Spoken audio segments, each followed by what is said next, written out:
I'm Helen Hurd, and I've been a part of Wellspring from the very beginning, and I'm so happy that I've had this opportunity. I met Mary Frances Boley, the founder, when we attended church together at First Baptist Peachtree City, and we've been close friends ever since. It's one of the real joys of my life to have been a part of Wellspring from the beginning. In the early days, we didn't know how ministry was going to begin. We just knew there was a need in Atlanta for women to come together. Early on, the idea was to bring women together to cross cultural, ethnic, and racial barriers and boundaries that had just been set in people's minds for who knows how long.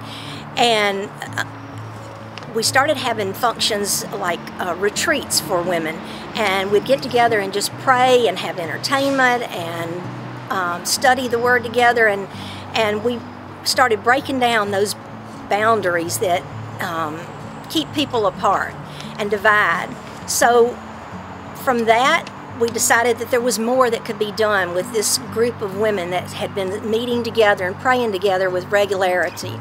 At first, the idea was to help pastors' wives to be refreshed. We wanted to give them an opportunity to get away from all the things that pull them and bring them together just to have fun and to relax and enjoy.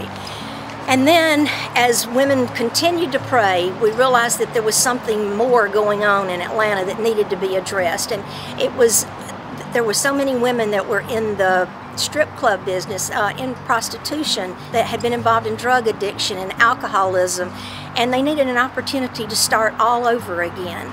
The first house in Peachtree City was a beautiful home that brought women that needed to start over again and allowed them to have a quiet, comfortable place to learn, to grow, to stretch. And we realized we needed money generated to keep this ministry going. And so Liz and Sam Kiker from Johns Creek had started stores before to help ministries, and they gave their aid to us and worked tirelessly to open the store in Peachtree City, and it's still a success today, thanks to all the people that volunteered then and those that continue to volunteer today. Thank you to all of you. You've made Wellspring a success by generating the income for us. And then the next thing, we bought a home up in Duluth, and the Duluth home was for the young women to have a bigger place to spread out and to start over again.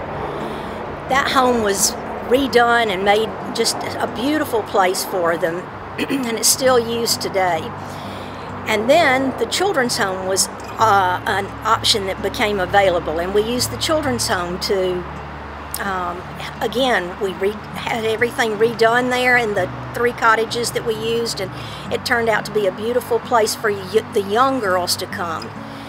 And in all of this, we discovered that women were involved in various things, like I've mentioned earlier, because of the abuse that they had had as a child, whether it was from a parent or a relative or a friend.